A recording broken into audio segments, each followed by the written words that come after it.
Welcome back. આગળ વાત કરીએ તો આ વખતે જે પ્રકારે રસાકસી ભર્યો જંગ અત્યારે જામી ચૂક્યો છે ભાજપ કોંગ્રેસ એનડીએ ઇન્ડિયા ગઠબંધન અને તમામની વચ્ચે એક મહત્વના સમાચાર સામે આવી રહ્યા છે કારણ કે વોટશેરની અંદર વધારો અને ઘટાડો જોવા મળી રહ્યો છે. ભાજપના વોટશેરમાં 1% જે ખેલ બગાડ્યો છે આ ભાજપનો ખેલ બગાડી દેવામાં આવ્યો છે. 10 વર્ષ બાદ ભાજપ કેન્દ્રમાં બહુમતીથી દૂર જોવા મળી રહી છે. જે આંકડા સામે આવી રહ્યા છે, સવારથી જે રુઝાન સામે આવી રહ્યા છે, ત્યારે ભાજપને આ વખતે 2019 કરતા 1% ઓછા મત મળ્યા છે, જેની સીધી અસર આંકડા પર જોવા મળી રહી છે. 1% વોટ શેર ઘટતા ભાજપને 62 બેઠકોનું નુકસાન સહન કરવું પડશે. 2019ની સરખામણીમાં કોંગ્રેસનો વોટ શેર 3% વધ્યો છે અને તેનું જ આ પરિણામ છે કે અત્યારે કોંગ્રેસની જે આંકડાઓ સામે આવી રહ્યા છે, બેઠકો વધી છે, 46 બેઠકો વધી ગઈ છે કોંગ્રેસની 3% વોટ શેર સાથે અને ઇન્ડિયા ગઠબંધન અત્યારે 230 બેઠકો પર આગળ બતાવવામાં આવી રહ્યું છે. 1% મતે ભાજપનો આખો જ જે ખેલ બગાડ્યો છે, 400 પારનો નારો લગાવવામાં આવી રહ્યો હતો, અબકી બાર 400 પાર અને તે તમામની વચ્ચે અત્યારે વોટ શેરને લઈને આ મહત્વના સમાચાર. ભાજપને આ વખતે 2019 કરતા 1% ઓછા મત મળ્યા છે. જે પ્રકારે આ વોટશેરની ગણતરી છે તેને લઈને મનીષ આપણી સાથે જોડાયા છે. મનીષ, વોટશેરની ગણતરીમાં ભાજપ પાછળ અને કોંગ્રેસ આગળ. આખા ખેલમાં ફાલ્ગુની જે સૌથી ઇન્ટરેસ્ટિંગ ફેક્ટર છે આ ચૂંટણીનું એ છે માત્ર 1% વોટ. 1% વોટ શેર કેવી રીતે બદલાય છે ને કેવી રીતે આખી ભાજપની જે બાજી 2019માં જે આપણે પરિણામો જોયા હતા એ અને 2024ના પરિણામો ભાજપ સીધી રીતે પહેલા 10 વર્ષ પછી એવી સ્થિતિમાં પહેલીવાર આવ્યું છે કે પોતે બહુમતીનો આંકડો નથી પાર કરી શક્યું અને એની પાછળનું સૌથી મોટું કારણ છે તો એ છે કે 1% વોટ શેર આમથી આમ શું થયો કે ભાજપની આખી બાજી બલટાઈ ગઈ. આપણે જોયું છે કે જે વર્તમાન જે પરિણામો સામે આવી રહ્યા છે એમાં કોંગ્રેસનો જે વોટ શેર છે 2019થી લઈને અત્યાર સુધીમાં માત્ર 3% વધ્યો છે, પણ 3% વોટ શેરમાં જેમ કોંગ્રેસ ભારતીય જનતા પાર્ટીના નેતાઓ કહેતા હતા કે શહેજાદાની ઉંમર જેટલી પણ બેઠકો નહીં આવે, પરંતુ કોંગ્રેસ અત્યારે 100ની નજીક પહોંચી ચૂકી છે. એવી સ્થિતિમાં એને માત્ર જે ફાયદો કરાવ્યો છે 3% વોટ શેરે ફાયદો કરાવ્યો છે. જે 52 થી લઈને 99 બેઠક સુધી કોંગ્રેસ પહોંચી છે એની પાછળ આ 3%નું વોટ શેર છે જે ભાજપ કોંગ્રેસને ફાયદો થયો છે. એના કરતાં વધારે નુકસાન ભાજપને 1% વોટ શેરના કારણે થયું છે. આ આખું મેથેમેટિક્સ ભારતીય જનતા પાર્ટીને નુકસાન એટલા માટે પણ કરાવી ગયું કે એક ટ્વિસ્ટ થનારો વોટ એ જે લગભગ આમ ગણો તો 64 લાખ વોટરો આખા ભારતમાં લગભગ 64 કરોડ વોટરો વોટિંગ કર્યું હતું. એમાંથી 1% વોટને જો આપણે આમ તેમ સમજી લઈએ તો એનો મતલબ થાય છે 64 લાખ વોટર. એ 64 લાખ વોટર રહ્યા કે આખી બાજી જે પલટાવવામાં ગેમ ચેન્જર સાબિત થયા છે. અને આ ચૂંટણીનું સૌથી ઇન્ટરેસ્ટિંગ ફેક્ટર આ છે જે ગ્રાફિક્સના કન્ટેન્ટથી આપણે સમજાવવાની કોશિશ કરીશું કે કેવી રીતે 2019 અને 24માં જે ડિફરન્સ સામે આવી રહ્યો છે કે કેટલું નુકસાન ભાજપને અને કેટલું નુકસાન ભારતીય જનતા પાર્ટીને નુકસાન થયું માત્ર 1% વોટ શેર જે છે ઓછો થયો છે એના કારણે. અને બીજી બાજુ કોંગ્રેસને જે ફાયદો સતત સીધી રીતે નજરે આવી રહ્યો છે. એક પાર્ટીને નુકસાન થાય છે 1%ના કારણે, બીજી બાજુ 2% 3% વોટ શેર વધે છે તો કોંગ્રેસને જે ફાયદો થવો જોઈએ એ જેટલો ભાજપને નુકસાન થાય છે એના કરતાં ઓછો થઈ રહ્યો છે. ફાલ્ગુની બિલકુલથી અત્યારે આ વોટશેરને લઈને જે આંકડાઓ સામે આવી રહ્યા છે તેને લઈને જ આપણે સહયોગી જય પાસે જઈશું કે જે આ પેનલ સાથે આ વાતને લઈને ડિસ્કશન કરે. ફાલ્ગુની, વોટ શેર ખૂબ જ મોટું કામ કરી ગયું છે અને આ વોટ શેર જ છે કે જેણે હવે બંને પક્ષોને માથું ખંજવાળતા કરી દીધા છે. મારી સાથે હાલ વાસુદેવભાઈ પણ જોડાયા છે, રાજકીય વિશ્લેષક છે તેઓ. વાસુદેવભાઈ, તમારી પાસેથી સમજવા માંગુ છું આ 3% અને 1%નો વોટ શેર એક જગ્યાએ ઘટ્યો, એક જગ્યાએ વધ્યો, કઈ રીતે અસર કરી ગઈ? એક બીજું આમાં એવું છે કે ટોટલ જે સીટ લડે છે, કોંગ્રેસે જે સીટ લડી છે એની સંખ્યા ઘટી છે અને 3% વોટ શેર વધ્યો છે. ભારતીય જનતા પાર્ટી સીટ ગઈ વખતે કેટલી લડી મને અંદાજ નથી, પણ 1% અને વોટ શેર છે એ 2-3%ના ફેરથી ઘણા બધા પરિણામો ભૂતકાળમાં પણ બદલાયેલા જ છે.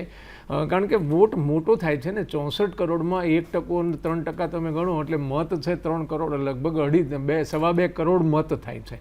એટલે આપણને ટકો નાનો દેખાય છે એ ગણીએ, પણ મતદાતાની સંખ્યા બહુ મોટી થાય છે.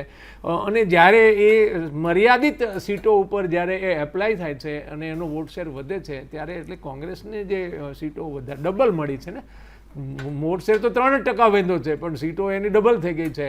એટલે વોટ શેર જે છે એ જે કામ કરે છે એની મતની સંખ્યા બહુ મોટી છે. એટલે જો ને જે આક્ષેપો થયા ચૂંટણી પંચ ઉપર કે તમે મોડા બતાવ્યા અને 10%નો ફેર કરી નાખ્યો ને 3%નો ફેર આવે છે ને, એનું કારણ જે છે કે 2%-3% વોટ શેરમાં સરકારો બનતી હોય છે ને બગડતી હોય છે. એ આ વખતે પણ દેખાઈ રહ્યું છે. જી મુકેશભાઈ, આપની પાસેથી જાણવા માંગુ છું કે જે રીતે 3%નો વધારો થયો અને સીધો ફાયદો પણ જોવા મળી રહ્યો છે, શું કહેશો? એકચ્યુઅલી એ જે 3%નો વધારો થયો ને એવું ચોક્કસ માનું છું કે દેશની જે સરકાર ચાલી રહી હતી મોદી સાહેબની, એની અંદર જે રીતની નારાજગી હતી ને એણે બહુ મોટું કામ કર્યું છે. અને અમારા રાહુલજીની જે 5 ગેરંટીઓ આપવામાં આવી એ અસરકારક નીવડી હોય એવું મને લાગે છે ચોક્કસ. અને ખાસ કરીને જે એમનો એક મુદ્દો છે કે જાતિ આધારિત વસ્તી ગણતરીનો, એ કામ એટલે કરી ગયો કે નાનામાં નાના સમાજને પોતાના સમાજના હિત માટે કામ કરવાની એક તક મળે. એ વાતનો જે મુદ્દો હતો ને એ ઘર કરી ગયો હોય એવું મને લાગે છે.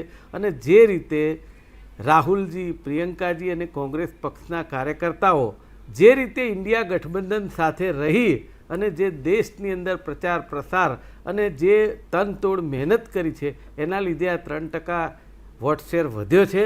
અને જે કંઈ ફાયદો થયો છે એ ખૂબ સારો ફાયદો થયો છે. અને એના કરતાં વિશેષ વાત એ છે કે જે લોકો ઓવર કોન્ફિડન્સમાં કોઈનું સાંભળતા નહોતા એને જાકારો આપ્યો. જી મુકેશભાઈ, આપની પાસે ફરી એક વખત આવીશ. હાલ એક મહત્વના સમાચાર મળી રહ્યા છે, કિન્નરી પાસે જઈશું. કિન્નરી, બિલકુલ મોટા સમાચાર જે પ્રમાણે કોંગ્રેસની સીટો અત્યારે જોવા મળી રહી છે, જે 94 બેઠકો ઉપર લીડ અને જે 4 બેઠકો જે જોવા મળી રહી છે, 4 બેઠકો ઉપર જીત અત્યારે કોંગ્રેસ દર્જ કરાવી ચૂકી છે. અને કયા પ્રકારની જે પરિસ્થિતિ અત્યારે કોંગ્રેસ જે પાર્ટીના જે मुख्यालय पर અત્યારે હોઈ શકે છે, अजय हमारी साथ जोड़ाएला है. अजय, जिस प्रकार ये रुझान आ रहे हैं, जो रिजल्ट देखने मिल रहे हैं, 4 सीट कांग्रेस जीत चुकी है, 94 पर आगे चल रही है, जरूर कह सकते हैं मुस्कान लाने वाली बात है कांग्रेस के लीडर्स के लिए.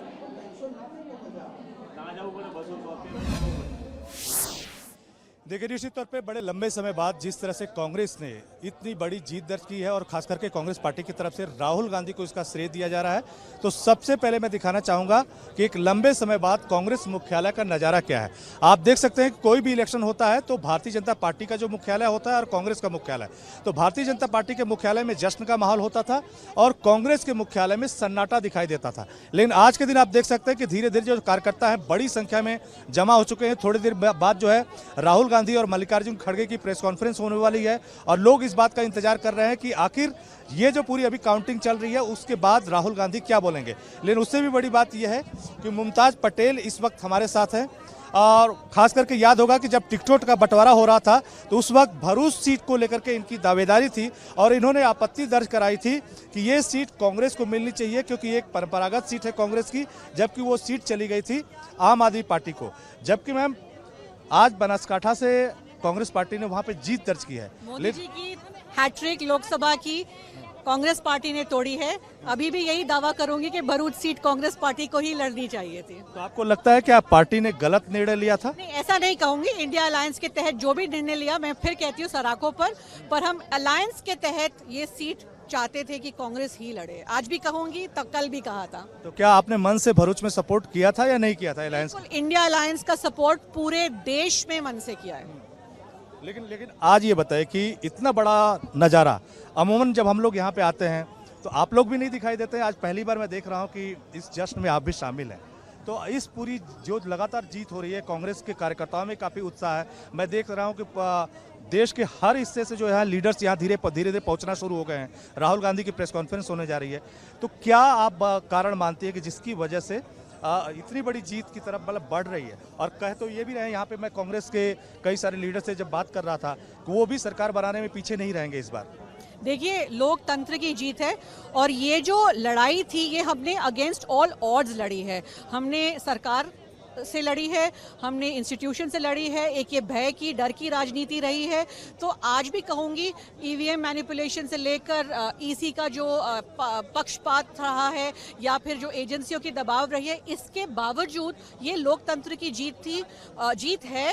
और यही लोकतंत्र, यही संविधान को बचाने के लिए राहुल जी इंडिया गठबंधन साथ आए थे और आज दिख रहा है कि आखिर में जनता जनार्दन. क्या आपको लगता है कि कांग्रेस को या इंडिया अलायंस को सरकार सरकार बनाने में पीछे नहीं रहना चाहिए, नीतीश और चंद्रबाबू नायडू से भी बात करनी चाहिए? बिल्कुल मौका मिलेगा तो जो जनता चाहती है बदलाव, अगर कुछ सीटों की वजह से हम रह गए हैं तो पूरी एफर्ट डाल के, पूरी ताकत डाल के सरकार बनाने की कोशिश करनी चाहिए। और लास्ट सवाल आपसे ये पूछेंगे कि आपको क्या लगता है कि गुजरात में एक सीट से ही शुरुआत हुई, आगे कांग्रेस का भविष्य क्या गुजरात में आप देख रहे हैं? कांग्रेस का भविष्य ना ही गुजरात में, पूरे देश में, पूरी दुनिया में उज्जवल रहेगा। और भरूच से आप दावेदारी एक बार फिर करेंगे? भरूच मेरा घर है, भरूच की बेटी भारत की बेटी कहते हैं, तो भरूच में सिर्फ ये टिकट और चुनाव का कोई मामला रहा नहीं है। भरूच की जनता के साथ मेरे वालिद, मेरे पिता पिछले 40 वर्ष से साथ में थे। उनके जाने के बाद हमारी जिम्मेदारी बनती है हम हमारे लोगों के साथ हमेशा खड़े रहें। वहाँ काम भी करेंगे और टिकट की दावेदारी भी करेंगे? काम करेंगे, टिकट तो इंसिडेंटल है, चुनाव तो आते जाते रहेंगे। तो देखिए, ये मुमताज पटेल थी और पहले आपको याद होगा कि किस तरह से आपत्ति जाहिर की गई थी भरूच को लेकर के, लेकिन अब उनका कहना है कि अभी भी वो मानते हैं कि भरूच को लेकर के पार्टी का गलत निर्णय है, लेकिन चूंकि इंडिया अलायंस का निर्णय था इसलिए वो साथ हैं। लेकिन जो कांग्रेस का परफॉर्मेंस पूरे देश में अभी फिलहाल दिखाई दे रहा है और स्पेशली इंडिया अलायंस का, उसको लेकर के उत्साहित है और उनकी तरफ से कहा जा रहा है कि किसी भी सूरत में इंडिया अलायंस को भी सरकार बनाने में पीछे नहीं होना चाहिए। नीतीश और खास करके चंद्रबाबू नायडू से भी बात करनी चाहिए। जी, નજર બનાए रखे और जिस प्रकार જે પ્રમાણે અત્યારે લોકતંત્રની જીત છે તેવું મુમતાઝ પટેલ દ્વારા નિવેદન આપવામાં આવી રહ્યું છે। કોંગ્રેસ પાર્ટીનું જે મુખ્યાલય છે ત્યાં જે પ્રમાણે એક સમય 2019ની ચૂંટણી હોય, રિઝલ્ટના દિવસે સન્નાટો જ્યાં જોવા મળતો હતો ત્યાં આજે કોલાહલ જોવા મળી રહ્યો છે, કલબલ અને ઉત્સાહ જોવા મળી રહ્યો છે। ફાલ્ગુની જી બિલકુલ જી, અત્યારે જે માહોલ આપણે ટીવી સ્ક્રીન પર જોયું કે કોંગ્રેસના મોટી સંખ્યામાં કાર્યકર્તાઓમાં ઉત્સાહ જોવા મળી રહ્યો છે। કોંગ્રેસનું જે ધ્વજ છે તે લહેરાવવામાં આવી રહ્યું છે। કોંગ્રેસ તરફથી આજે ઉત્સાહ મનાવવામાં આવી રહ્યો છે। એક સમય હતો જ્યારે 2014 કે 2019માં જ્યારે પરિણામો આવ્યા ત્યારે કોંગ્રેસના કોઈ પણ કાર્યકરો કે જે કાર્યાલય પર ઉપસ્થિત રહેતા ન હતા અને મીડિયા સાથે ક્યાંક ભાગતા હતા। જય સહયોગી પાસે પહોંચીશું। જય, અત્યારે જે પ્રકારે મુમતાજે પણ જણાવ્યું કોંગ્રેસમાં પણ અત્યારે જશ્નનો માહોલ છે। જી ફાલ્ગુની, કોંગ્રેસમાં એક તરફ જશ્નનો માહોલ છે અને દિલ્હીથી અજય એક ખૂબ જ સરસ વાત, એક ખૂબ જ સારો મુદ્દો સામે લાવીને મૂક્યો છે કે આ વખતના ચૂંટણી પરિણામ બાદ એન ફેક્ટર ખૂબ જ મહત્વનો બની ગયો છે અને એન ફેક્ટર છે નાયડુ। અને જો બીજી વાત કરવામાં આવે, એક તરફ છે ચંદ્રબાબુ નાયડુ છે અને બીજી તરફ નીતિશ। એના જ ઉપર હું તમારી પાસેથી જાણવા માંગુ છું મુકેશભાઈ, શું લાગે છે તમને આ એન ફેક્ટર કેટલો જરૂરી બની ગયો છે હવે? જો એ ખૂબ સારી ને સારો સવાલ કર્યો તમે, અને અમે હમણાં એ જ ચર્ચા કરતા હતા, લગભગ 2-3 કલાકથી આ જ વાત ચાલતી હતી કે ચંદ્રબાબુ નાયડુ અને નીતિશ કુમારજી। નીતિશ કુમાર તો જાણીતા છે કે જિસકે તડ મેં લડ્ડુ ઉસકે તડ મેં હમ, અને ખાસ કરીને એમને અત્યારે એક વાત વિચારવાનો સમય આવી ગયો છે કે એક તરફ તાનાશાહની વાત છે, સરમુખત્યારની વાત છે કે જ્યારે તમારી વાત મૂકવામાં આવે તો કદાચ સંભળાય કે ન સંભળાય, અને બીજી બાજુ અત્યારે વિનમ્ર ભાવની વાત છે। તો મને લાગે છે કે નીતિશ કુમાર પણ ખૂબ મોટો ભાગ ભજવશે અને ચંદ્રબાબુ નાયડુ પણ મને લાગે છે કે 100% વિચારતા થઈ ગયા છે અત્યારે। એટલે તમે જે એન ફેક્ટરની વાત કરી એ 100% મને પણ લાગે છે, દેશની જનતાને પણ લાગે છે કે હજી રાત સુધીમાં આ એન ફેક્ટર એવું કામ કરશે કે લગભગ હું એવું માનું છું કે કદાચ એનડીએ સરકાર ન બનાવે, ઇન્ડિયા ગઠબંધન પણ બનાવી જાય, આવું પણ થઈ શકે। અને જે નેતાઓ છે, જે શરદ પવારજી છે, ઉદ્ધવ ઠાકરેજી છે, આ બધા દિલ્હી પણ પહોંચ્યા છે અને સોનિયાજીએ પણ મિટિંગ બોલાવી છે અને રાહુલજી પણ પ્રેસ કોન્ફરન્સ કરી રહ્યા છે। એટલે હું માનું છું કે ખૂબ સાહજિકતાથી અને સરળતાથી જો ઇન્ડિયા ગઠબંધન સરકાર બનાવશે તો દેશના હિતમાં મને એમ લાગે છે બદલાવ જરૂરી છે। જી જી મુકેશભાઈ, જે રીતે આપે કહ્યું એ રીતે જ વધુ એક એન ફેક્ટરની પણ હું વાત કરવા માંગુ છું વાસુદેવભાઈ। ત્રીજું એન ફેક્ટર છે નરેન્દ્ર મોદી। કદાચ સતત ત્રીજી વખત તેઓ વડાપ્રધાન બનવા જઈ રહ્યા હતા। હાલના પરિણામો કંઈક અલગ જણાવી રહ્યા છે, કદાચ ગમે એ સમયે બદલી થઈ શકે છે, શું કહેશો આપ? એટલે આ ચૂંટણીમાં, સંપૂર્ણ ચૂંટણીમાં સૌથી નિર્ણય લેવાની જેની ફરજ બનવાની છે એ નરેન્દ્રભાઈ છે। એન ફેક્ટર તમે જે કીધું છે મહત્વનું એટલા માટે છે કે ભારતીય જનતા પાર્ટીને પોતાના આધાર ઉપર બહુમતી મળી નથી। ભારતીય જનતા પાર્ટી એક એવી પાર્ટી છે દેશમાં કે જે જીતાડી શકે ભવિષ્યમાં જીતનો જે પેલો કરી શકે એને જ પ્રપોઝ થતી હોય છે. અત્યાર સુધી 2 ટર્મ જે છે એ પૂર્ણ બહુમતી નરેન્દ્રભાઈ જીતાડી શક્યા એટલે નરેન્દ્રભાઈ સર્વમાન્ય હતા. હવે જે સ્થિતિ પેદા થઈ છે એમાં ભારતીય જનતા પાર્ટી સાથે દેશની બીજી જે અન્ય પાર્ટીઓ છે એમની સાથે લડી હોય કે શિવસેના જેમ ગઈ એમ બીજી પાર્ટીઓ પણ જઈ શકે આમાં. એટલે આખી જે પરિસ્થિતિ નિર્માણ થઈ છે એમાં મને એવું લાગે છે કે નરેન્દ્રભાઈએ સૌથી વધારે વિચાર કરવાનો સમય, કારણ કે પાર્ટીમાં પણ વિરોધ થવાની સંભાવના છે, બહારના લોકો પણ વિરોધ કરશે. એટલે વડાપ્રધાનની 3જી ટર્મ જેમ તમે કીધું કે હતો જે મોકો એ અત્યારે તો નથી એવલી દેખાતી. એટલે મને એવું લાગે છે કે જે પ્રમાણે 3N નો જે ટકરાવ છે એમાં કંઈક નવું જ દેશ જોશે એવું દેખાય છે. વાસુદેવજી, આપણે આના ઉપર વધુ આગળ ચર્ચા કરીશું. હાલ કિન્નરી પાસે જઈશું, જેની પાસે એક મોટા સમાચાર આવ્યા છે. કોંગ્રેસમાં ક્યાંક અપસેટ સર્જાયો.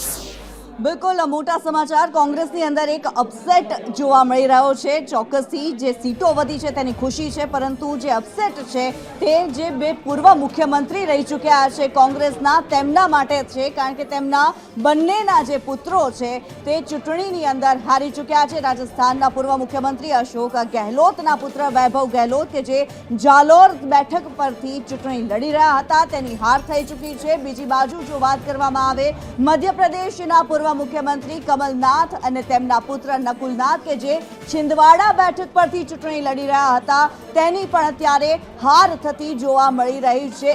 ફાલ્ગુની, જે પ્રમાણે 2 પૂર્વ મુખ્યમંત્રીઓ, 2 દિગ્ગજ ચહેરા કોંગ્રેસના જેમની હંમેશા જીતના જે દાવા કરવામાં આવતા હોય છે, તેમના બંનેના જે પુત્રો છે વૈભવ ગેહલોત અને નકુલનાથ, બંનેની હાર થતી જોવા મળી છે. બિલકુલથી કોંગ્રેસે અહીંયા ક્યાંક ફટકો પડતો જોવા મળી રહ્યો છે અને ખાસ કરીને પૂર્વ મુખ્યમંત્રી રહી ચૂક્યા છે અને તેમના જ પુત્રોને મેદાને ઉતારવામાં આવ્યા હતા અને ક્યાંક આશા હતી કે તેઓ આ બેઠક પરથી ચૂંટણી જીતશે, પરંતુ આ બંને બેઠકો બંને પૂર્વ મુખ્યમંત્રીના પુત્રો જેમને હારનો સામનો કરવો પડી રહ્યો છે. એક તરફ કોંગ્રેસ કે જે જીત તરફ આગળ વધી રહી છે, 2019 કરતા સારું પ્રદર્શન જોવા મળી રહ્યું છે. અત્યારે મહત્વપૂર્ણ સમાચાર જે આવી રહ્યા છે, વારાણસીથી પીએમ મોદીની જીત થઈ ચૂકી છે. પીએમ મોદી વારાણસી બેઠક જીતી ચૂક્યા છે. વારાણસીથી પીએમ મોદીનો વિજય થઈ ચૂક્યો છે. અત્યારે જે મહત્વપૂર્ણ સમાચાર આવી રહ્યા છે, પીએમ નરેન્દ્ર મોદી કે જેઓ વારાણસી બેઠક પરથી ચૂંટણી લડી રહ્યા હતા ફાલ્ગુની, અત્યારે પીએમ મોદીનો વિજય થઈ ચૂક્યો છે. બિલકુલ 1,52,513 વોટથી વડાપ્રધાન નરેન્દ્ર મોદીએ વારાણસી બેઠક પર જીત હાંસલ કરી છે. વડાપ્રધાન નરેન્દ્ર મોદી માટે વારાણસી બેઠક એમનો ગઢ ગણાય છે અને આ બેઠક ઉપર સતત તેઓ ચૂંટણી લડતા આવ્યા છે અને સતત તેઓ જીત મેળવતા આવ્યા છે. ફરી એક વખત આ બેઠક પર વડાપ્રધાને જીત હાંસલ કરી છે.